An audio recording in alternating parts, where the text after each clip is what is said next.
Mark Twain said, "What gets us into trouble is not what we don't know, it's what we know for sure that just ain't so." If you don't know that chronic viral infection is a contributor to your health conditions because you haven't heard of this and your doctor hasn't discussed it with you, then healing will continue to elude you until you have the correct information. In this episode, you'll be properly informed about the virus that already infects up to 95% of the world's population and is a major contributor to many illnesses that nobody's talking about. She used to deliver babies, but now she delivers exceptional wellness for women. Welcome to her Brilliant Health Radio, where holistic women's health expert and board-certified OBGYN Dr. Kyrin Dunstan shares revolutionary insight from leading experts on what you need to know today to treat the root cause of disease, heal, and create the radiant health you've been searching for. Lean in and get ready to experience the bountiful, blissful, and beautiful vitality that you deserve. Dr. Kasia Kines is the go-to expert on the interface between disease and nutrition, as well as on healing the body from the Epstein-Barr virus, a virus that infects about 95% of the world's population and is the undiagnosed culprit causing common health issues like fatigue, weight gain, foggy brain, autoimmune disease, cancer, and more. Dr. Kasia is a doctor of clinical nutrition with impeccable credentials. She is the author of the best-selling book, The Epstein-Barr Virus Solution. She's the creator of EBVHelp.com, a wonderful website with resources for those suffering from EBV-related illness, and the EBV Recovery Masterclass. She also certifies practitioners in her EBV Clinician Training Program. Dr. Kasia is here today to help shed some light on this epidemic that affects 95% of the world's population, yet is rarely talked about in mainstream medicine. In fact, most people have never heard of this virus, which is shocking because it is often the inciting causative factor underlying chronic and debilitating illnesses and symptoms such as fatigue, weight gain, brain fog, mood disturbance like depression and anxiety, but also serious illnesses like multiple sclerosis, lupus, other autoimmune diseases, some cancers, and more. Welcome, Dr. Kasia Kines. So glad to have you here with us, Kasia. My pleasure. And to talk about EBV, as I was just saying, I have two clients right now who have chronic or reactivated Epstein-Barr virus, and it is wreaking havoc with their health. But let's start from the beginning. If someone's listening and they're thinking, what even is EBV? How would I even know if I have it? Wouldn't my doctor tell me? What are some symptoms that people might be having to know that they might have Epstein-Barr virus? Yes, your doctor wouldn't tell you because your doctor won't know. It's very common. So the biggest challenge would be that, let's say you got sick years ago and maybe it was mono or the worst flu in your life, and then you just have never recovered fully. Like you're a little bit achy, you have brain fog, maybe overweight, maybe depressed, or there's something in the way, or you have autoimmune conditions and things are not working and doctor is not helping. Oftentimes it's just terrible fatigue or chronic fatigue or a brain fog. Sometimes a lot of anxiety and you're not anxious. Like, why would I be so anxious? Sometimes people cannot sleep or wake up in the middle of the night, like 4, 3 a.m. Unfortunately, with EBV, there's millions of different presentations. That's the unfortunate part. But it's also a fortunate part because once you learn that there is a big virus behind maybe some of the most stubborn things you've been struggling with, then the answers are there and we have them. So there's a solution available if that's what it is. Yes. And so some people are saying, well, I don't even know what EBV is because most doctors don't talk about, mainstream doctors about this. So can you help everybody understand what it is, why almost all of us have this virus, and really what is it? It's a virus it's an Epstein-Barr virus, and it's been on our planet for about 1 million years. So it's much older than us. I don't quite know why it's aggressive right now in some people. Most people have an immune system that does what it needs to do. So even though 95+% of global population carries that virus, just like you said, most of us don't get sick. The problem is if there are issues with the immune system, with how taxed the body already is when you get infected. So most of the triggers are severe personal, professional, emotional, spiritual, physical stress. And so typically people will say, if you have chronic EBV, you can often track the time when you felt the worst, when the things start to roller coaster to some very traumatic event in your life. And then from that point, all kinds of symptoms, all kinds of diagnosis, maybe autoimmune disorders eventually.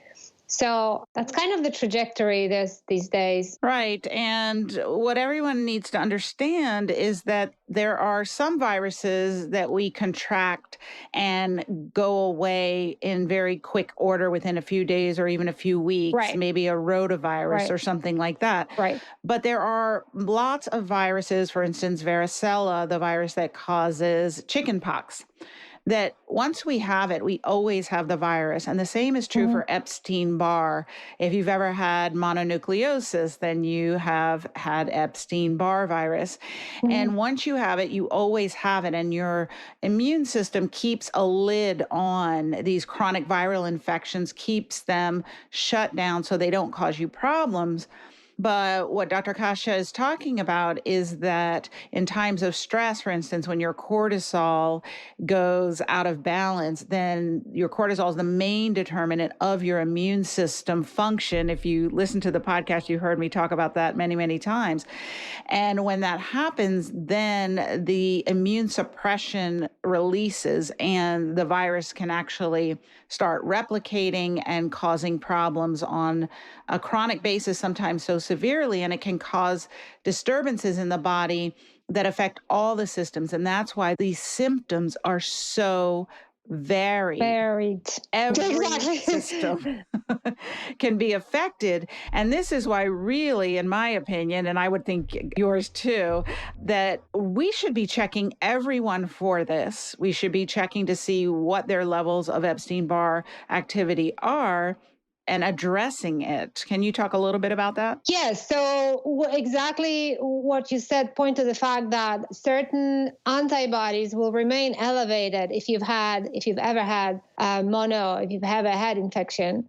So if you look at the labs, some of them may confuse you because they will not be zero, and that's okay. You may be perfectly healthy, but there's others that will indicate that you have more of a chronic aspect of it. But even medical literature right now says, just like you said, if there are so-called idiopathic cases, this is a word that a medical doctor will understand. Idiopathic means that the doctor has no idea why it's happening, basically. But in idiopathic, I have a quote from medical literature: you should consider chronic EBV if you have an idiopathic case, or you should also consider it if there's no other explanation, no diagnosis that you can give. That's also medical literature.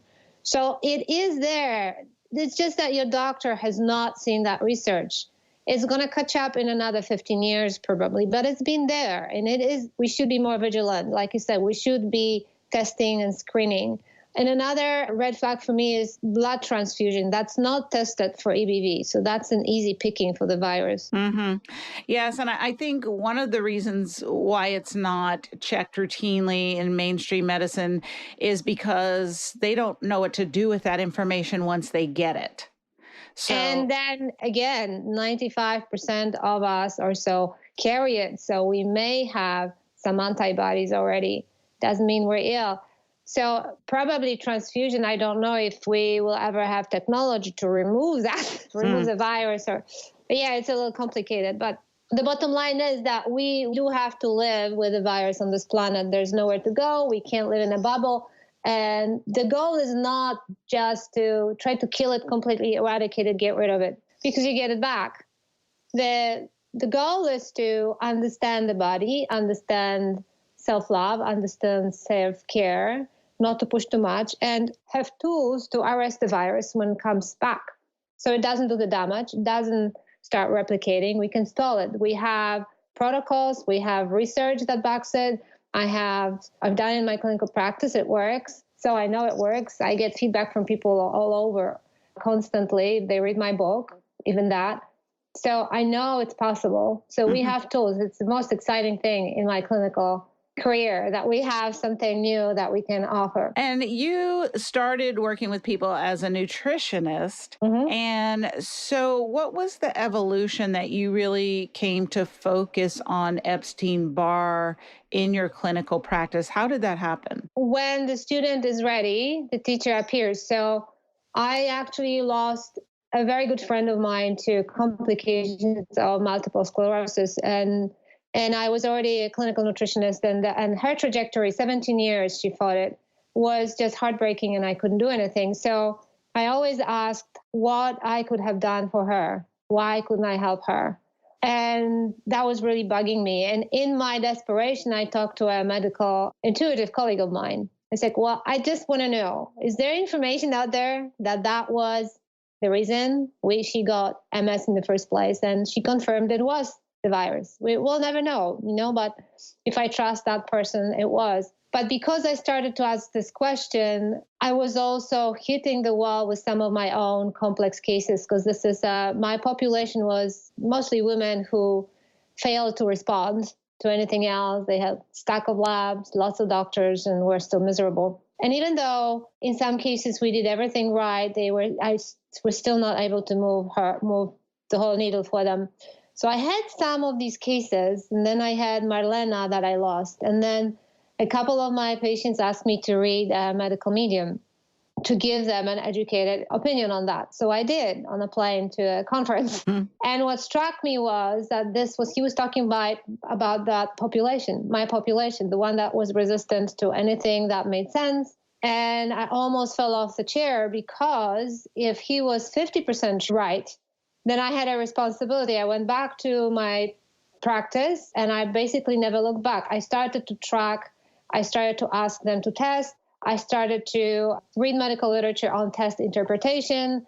And so it was messy. So I started to analyze it. I did a doctoral program, and I was very lucky because Dr. Vasquez was one of my instructors, and he had a big virology module in our program. It was the only time he taught that program. So I was really lucky, because that opened my mind to viruses.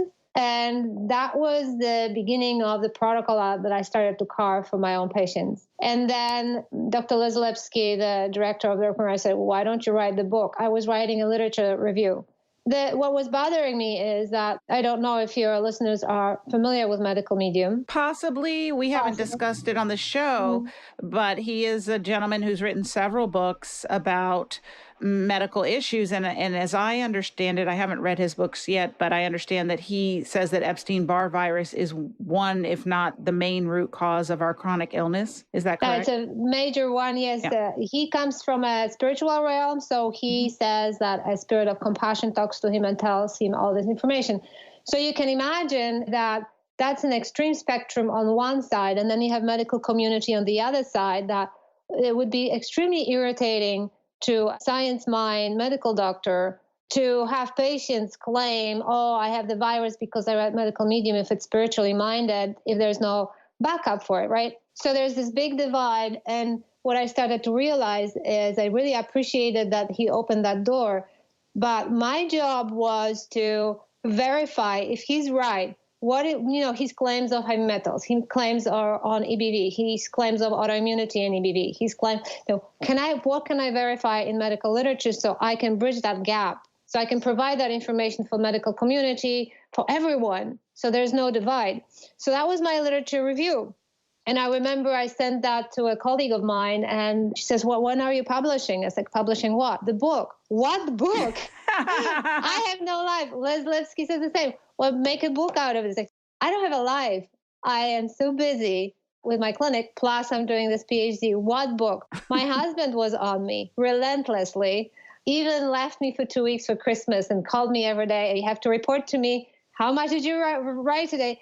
But I have to tell you, because I was working with what became very apparent when I continued doing medical research, like really studying everything, especially the dietary, the stress, the cortisol, the lifestyle issues, the antioxidant status, the immune status. What appeared to me that everything that I had been teaching, it's like a divine intervention. I think I was the right person, because I had been doing anti-EBV work.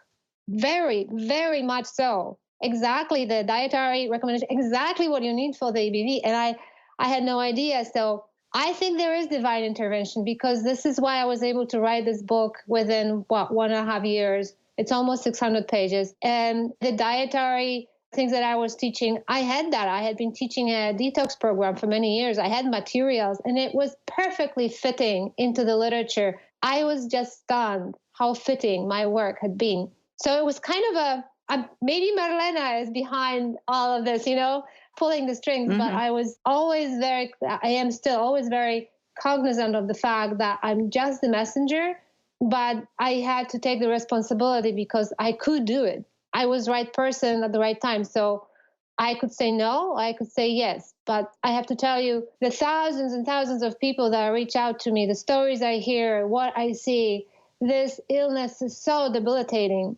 And the recovery is so beautiful. It's just, we are changing the world. So I am super, super pumped about it. But I can't take all the credit. I'm just feeling that, I'm just a messenger. Right. Well, I do think that, you say when the student is ready, the teacher appears. And I think that we as a society are ready to know about and needing to know about the role of chronic viral infections, Epstein-Barr virus, in our health. And we called it forth from you. So thank you for saying yes. It would be terrible if I said no. I mean, it's kind of it's an opportunity of a lifetime to create something so positive in the midst of so much pain. Support for this podcast comes from the Shine Shake, Energizing, Detoxifying, and Hormone Balancing Breakfast Shake. I developed this shake after losing 100 pounds and healing myself from chronic disease. I was tired of piecing together powders, pills, fruits, veggies, and proteins to get the right blend to power me through the day. Are you making the biggest mistake that we women make when it comes to our weight and energy? And that's skipping breakfast or eating a breakfast that unbalances your hormones for the rest of the day? Then you end up craving, binging, and crashing in the afternoon or evening. Studies show that consuming the right nutritional mix within an hour of awakening stabilizes your blood sugar and hormones throughout the day. And the delicious Shine Shake Vanilla Latte flavor delivers a whopping 18 grams of protein, low carbs, and all the vitamins and nutrients you need without a blender to earn you energy, focus, and vitality for an easy breezy day. String those days together, starting with the Shine Shake for breakfast and eating my lean 15 foods and avoiding my diet deceptive dozen foods for lunch and dinner, and you're on the fast train to weight loss, improved energy, and whole body healing. Both reports are available for free on my website, KyrinDunstonMD.com. Also, for a limited time, grab your free sample of the Shine Shake on my website when you cover shipping and handling. Plus, you'll get a code for 20% off your first month's supply. Quantities are limited, so act now. So let's talk a little bit about some of the nutritional principles that maybe are paramount that you teach people in healing from reactivated Epstein-Barr virus. What would those be? So the interesting things are, one of the big things that is external is dioxin, for example, and that's been studied and verified. Dioxin is in some of the exhaust from the cars, any debris that is burned, wood that is burned, forests that are burning, fireworks. Dioxin will reactivate the virus. And I know that because when there's fires burning and I will post on social media reminding people, July 4th, they come back sick. I didn't know why I got sicker. Again, I was doing everything right. But the dioxins, when you inhale it, that just will trigger it. So that's a big deal because wood burning, fire, fire pits, people are using that. So just sitting away from the wind, so the wind blows away from you if you can, or being aware, or walking away, if there is exposure, similar to cigarette smoke too. So that's a big one because it's environmental and most of the time you have a choice. You can remove yourself from it and you don't have to do anything, right? Another big one that is a little bit more tricky is Wi-Fi technology. Yeah. And this may not be scientifically grounded and scientifically verified yet or ever, But I can tell you from my experience, it's very consistent. The people that are chronically ill and really debilitated from this virus, they seem to have a personality. It's a type A personality, overgiver, overachiever, but also a healer. So they have a higher sensitivity to other people's energies, to subtle energies. And so they're really highly sensitive to Wi-Fi technology, smart meters, Wi-Fi routers, cell phones. And so I notice it's very consistent. If they clean up that environment, the Wi-Fi, they feel better. They have fewer symptoms. The brain is less on fire. So cleaning up, you can box your router. You can call your electricity provider and ask if you have smart meter. In most states, you can have that removed and you can have an analog reinstalled.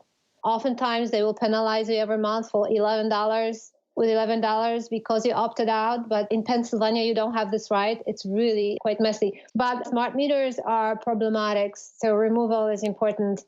People that live in condos, that's a problem because smart meters, you can have 12, 13, 15 meters on one external wall. So you want to make sure you don't live inside the apartment that has that wall. Mm-hmm. And you definitely don't want to have your bed facing that wall because you have a lot of Wi-Fi there. These are the biggest things that are very practical, that are really serious. And in terms of what the virus does, people, you may know that you have the virus if you cannot exercise because you don't have recovery. So if you exercise and push a little, or if you try to run, which you used to love, maybe you will be in bed for 2 days. You can't exercise. Mm-hmm. And then your spouse will tell you, do some exercise, you'll feel better. But you can't, because you have to recover afterwards for a day or two. You're in pain, you're in bed, you are completely exhausted. This unnatural excessive fatigue and aches and pains after exercise, that's an indication as well. And as you recover, you will have better recovery after exercise. That's a big one. So when you were talking about the nutrition or what the virus does, it creates enormous amounts of oxidative stress and free radical damage. So if you exercise, you create oxidation. If you add EBV to it, you have so much oxidation. That's why you fall on your back and you have to be in bed after exercising. Does it make sense? Yes. Mm-hmm. Mm-hmm. So antioxidants, paramount, extremely important. Vitamin E, vitamin C, vitamin D as well. Any antioxidants you can supply. And what's the easiest? Fruits. Fruit, right? Fruits and vegetables. Fruits and vegetables. I would really stress fruits because they're easy. They have glucose, they have fiber, they have high water content. We like sweet. It's going to help the brain. We are fruitophobic, which is sad. I'm a clinical nutritionist. I see all these diets. I see what people do. I see what I have to repair. And if the listeners cannot tolerate fruits, there's something that needs to be addressed with the body, with the gut status. It's not sustainable to live when you can only tolerate a little bit of a fruit at a time, and you can't eat those. Fruits are perfect foods. So in vegetables, of course, antioxidants are in nuts and seeds if they're fresh. Mm-hmm. Antioxidants are not in animal-derived foods. Right. That's a big, big message here. Yes. Not the best avenue for EBV. Ketogenic diet, very rarely do I see that people can, number one, sustain on it with EBV, and number two, thrive. Typically, it backfires and it makes things worse. It's too much fat for the liver as well. Liver is really inflamed with EBV. Mm-hmm. So we're not talking about no-fat diet, but roughage from plants, antioxidants. Fiber is paramount because it's going to scrape off all this toxic debris from the virus, all that gunk. You need that. You need those bowel movements twice a day. Mm-hmm. So if people are constipated, they're going to be more toxic. They're going to feel even worse. So roughage from plants is the easiest. And fruits are the most delicious. So easy picking. So plant-based diet, high fiber, antioxidants. Yes, vitamin C would be number one on the list there. Yes. And let's talk a little bit about the microwave. I know you have a free information you're going to give everyone at the end of the podcast, but let's talk about why that's such a bad idea and why people need to stop using it now. Believe it or not, it was very hard to find research. And I remember when I was in my graduate program in nutrition at Bastyr, my friend, my classmate, was deciding to do her master dissertation on microwaving, and she could not get any support. She had to drop it. It was impossible. Wow. It was way, way back when I was studying it. But I talked to an investigative reporter who had an article, and with permission, she gave me access. She allowed me to put it in. And there's been more research over the decades in different countries, not so much in the States. So in Russia, in Spain, I believe, in Japan. And I quote what I could find with her help in that ebook. Basically, there's a couple of things that are happening. We're changing the structure, molecular structure of foods. We're creating certain molecules that don't exist in nature. One of them, there was a risk that it resembled a carcinogen. We also are actually depleting B12, vitamins, some other nutrients when we're microwaving. Microwaving breast milk, for example, was studied. So that I have as many studies that I could find. So, and they're pretty alarming. I also remember there was one person whose career was damaged because he was doing research and he was trying to put forth information, and it was not received very well, and he was being blocked. So he just had to step away. That was years ago. So I don't know if it's true or not, but I would be very cautious with microwaving. This is not how the food is supposed to be heated. Yes. One way or the other. So I have very simple ways to avoid it. This is how we live without it. It's very simple to heat foods. You don't have to buy anything. It's just reforming the way you think about it. Yes. And so heating, I have this wonderful little kind of a pocket with a glass dish in it, and I can put my food in there and just plug it in, and it heats it up in 30, 40 minutes. Nice. Right. So there's that. And then I do want to mention, since we're on microwaves and so many people store leftovers in plastic containers, that's probably not a great idea either. So you want to get yourself some glass containers that have hard plastic tops, so they're not as bad as the softer plastic containers. Yes, the worst is heating food in microwave in the plastic container. That's the worst. That's when you get a lot of chemical exposure. But the interesting thing was, there was a study, I think last year or 2 years ago, when people from different countries, there was Italy, Russia, Poland, Finland, they did a food log for 1 week, and then they provided stool sample. And then the researchers were looking for 8 types of plastics. Every single person had plastics in the stool. And when they looked at the food recall, it was mostly from plastic packaging, bottles with plastic, bottles of water. The food packaging, I would assume that some of it was also microwaving in those plastic packages, especially, when you buy ready to microwave foods. They're all, packaged, and you just throw them in there. Yeah, so that was interesting. We have microplastics right now in our bodies as we speak. Yeah, and so that's one of the reasons why detoxification is so vital for people, not only with Epstein-Barr virus. It's where I start with everyone. Get the bad stuff out. Yes. And so what are some things, if people are listening and they're thinking, I think I might have Epstein-Barr, and pretty much 95% of you listening right now do have Epstein-Barr. But if you're suffering with unresolved health issues that you don't have answers to, maybe you don't know what you have, you're not getting a diagnosis, or maybe you have a diagnosis, a disease diagnosis from a doctor, and maybe they have you on prescription medications to control the symptoms, but you're still not addressing the root causes of why you have that disease. So like Kasia's friend, is it Marlena, who had MS? So she may have been treated for the symptoms of MS, but most regular doctors are not going to look for things like Epstein-Barr virus or some of the other viruses or toxins that we're discussing. So heavy metals and plastics and volatile organic compounds and just all the things that we come in contact with in our food, in our water, in our home furnishings, in our building, construction materials, in our automobile industry. I mean, we're just inundated with toxins. And I'm not trying to stress anybody out, but it's just a reality. And so it's probably a good idea for you, if this is you and you're relating to, get some more information. Kasia is going to share some wonderful resources with you.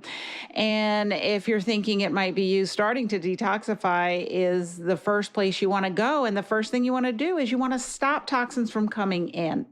Correct. So you can start eating organic, switching from plastic to glass containers, not using the microwave, getting organic and chemical-free cosmetics and cleaning products and things like that. So these are some simple steps that you can take.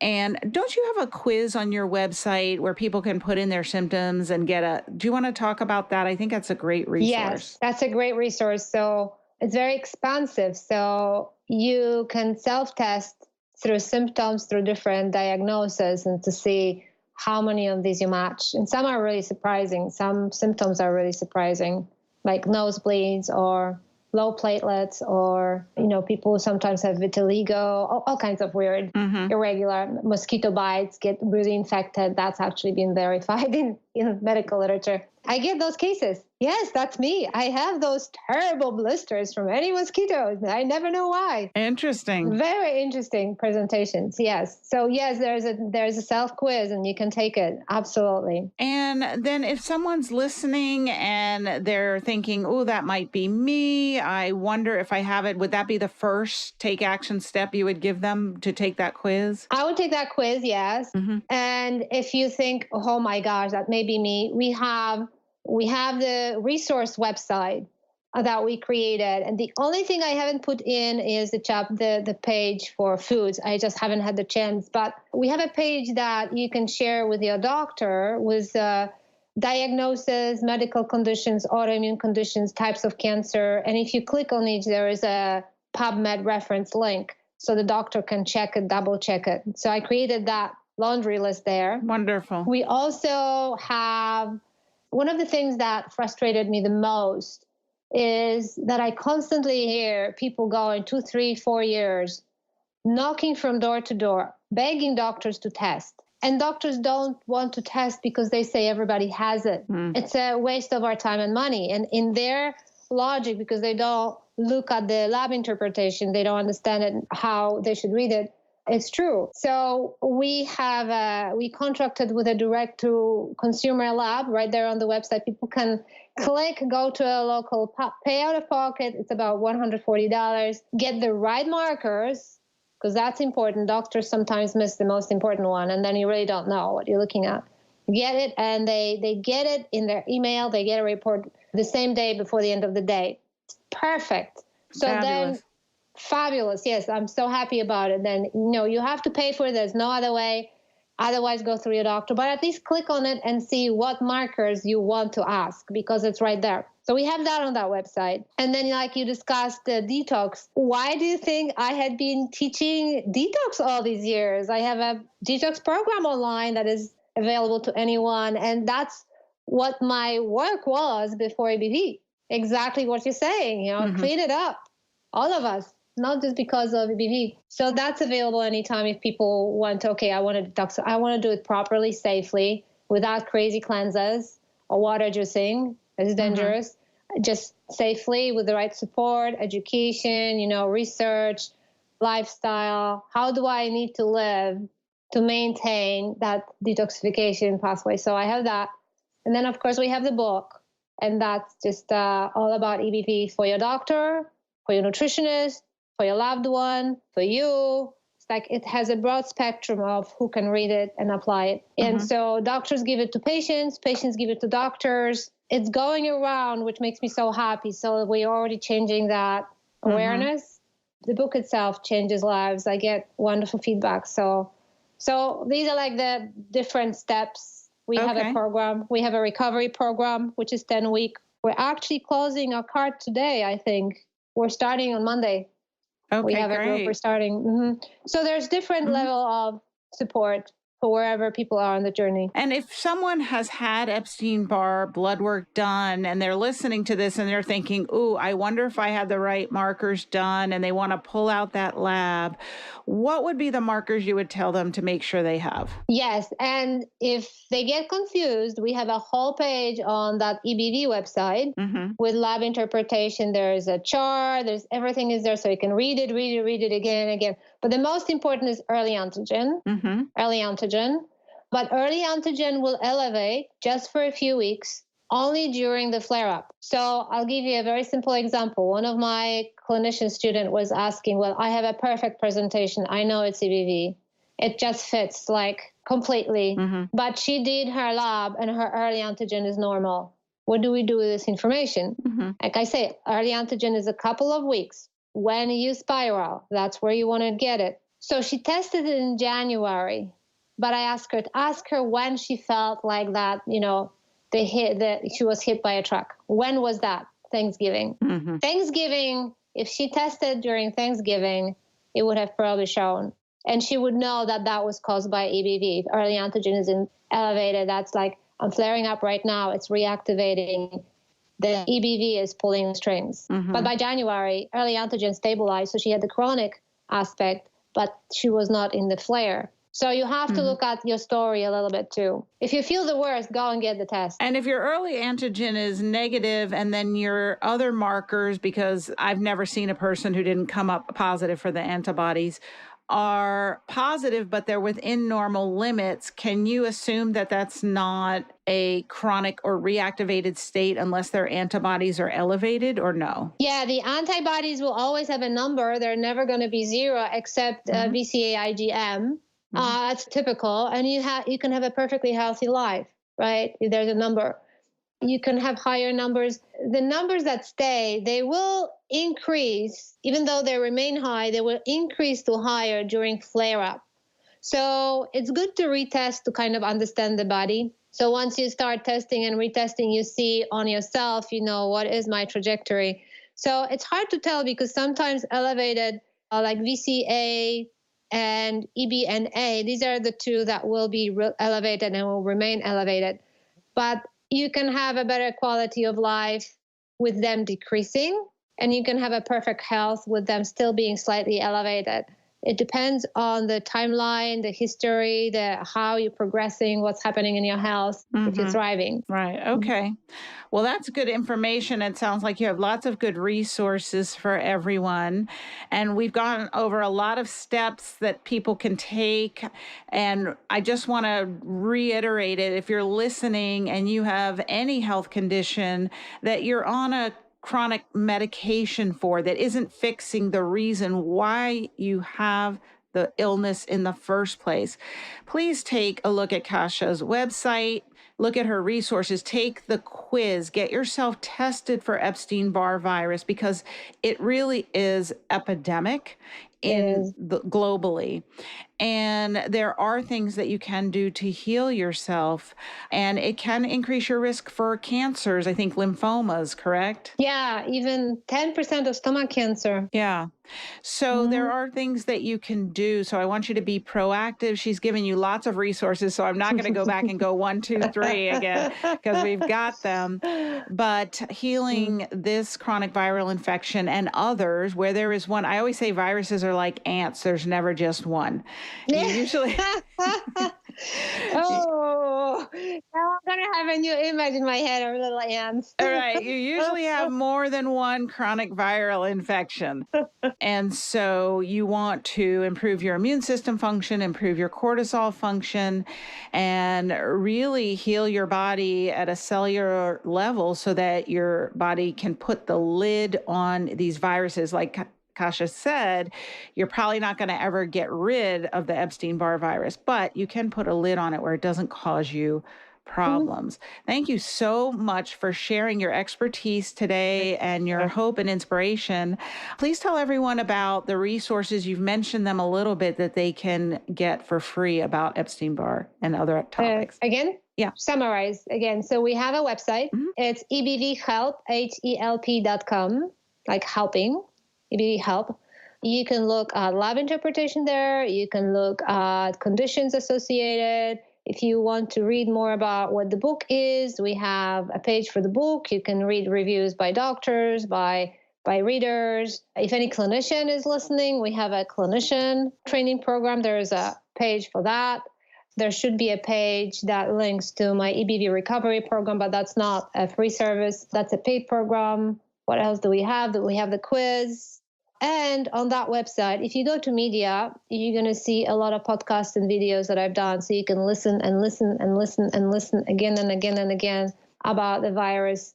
And you will be so educated and empowered. Mm-hmm. Wonderful. And of course, I will be so thrilled to add this beautiful interview today to the top of that page. So we have more free resources there. Wonderful. This is like immediately you can tap into great kind of emotional support, because I think when people are so disabled, it's hard to see that there are possibilities. Mm-hmm. So in terms of one greatest free resource, I would say what breaks people and makes them really sick and fall into the abyss of EBV is when they're broken emotionally. So don't let anybody break you emotionally. Don't let anybody take away your freedom of expression, your freedom to say who you are, your choices, intimidate you, because that is the stress that causes the virus to do its damage. And I think that's the biggest thing. People have a lot of traumas in this community.